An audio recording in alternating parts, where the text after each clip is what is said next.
안녕하세요. 책 친구 혜령입니다. 오늘 여러분께 소개할 책은요. 조금 묵직한 책을 갖고 왔습니다. 중년 꼭 한 번은 유언장을 써라. 후회 없는 인생을 위한 권유라고 되어 있네요.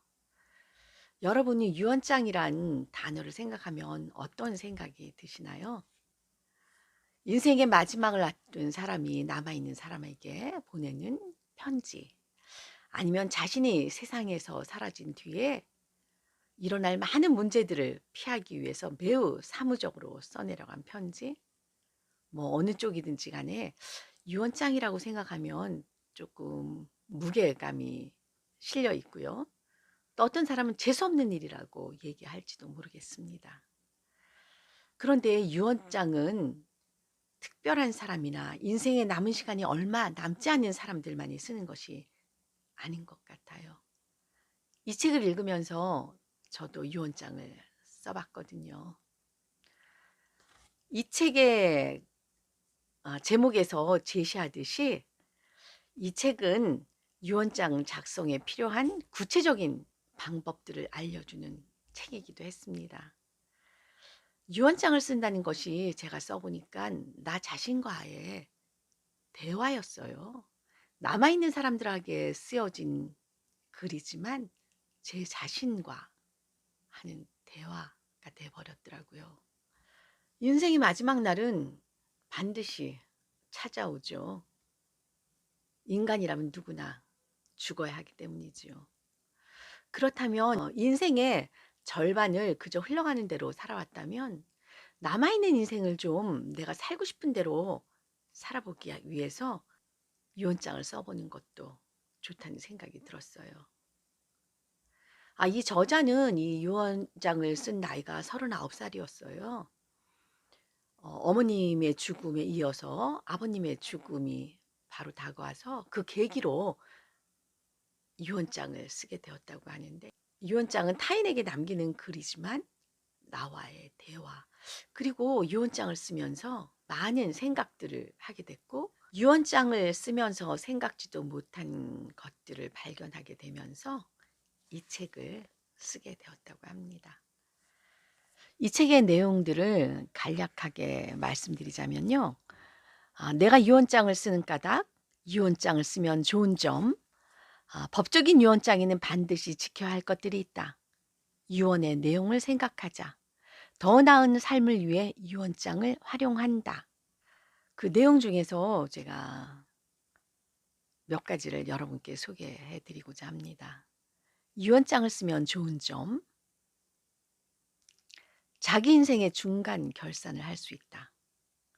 자신의 가치관을 재평가할 수 있다. 지금까지의 인간관계를 재평가할 수 있다. 마음속으로 필요한 절차와 준비를 할 수 있다. 이 책에서는요, 유언장을 한 번만 쓰는 것이 아니라 계속 재검토를 하고 수정해야 된다고 합니다. 그럴 수밖에 없겠죠. 내가 하고 싶은 것도 달라질 것이고 남겨줄 것들도 달라지기 때문입니다. 유언장을 쓰는 것도요, 감사일기를 쓰듯이 쓰면 어떨까 하는 생각이 들었어요. 해가 바뀔 때마다 한 번씩 유언장을 쓰는 건 어떨까요? 해가 바뀔 때마다 나 자신과 대화를 하는 것이죠. 나 자신과 만날 수 있는 유언장 쓰기. 올해가 가기 전에 유언장을 한번 써보시는 건 어떠세요? 유언장이 쓰는 것이 바로 나와의 만남이니까요. 나를 만나기 위한 시간이 많지 않죠. 일기를 쓰는 시간이 아마 나를 만나는 시간일 듯 합니다.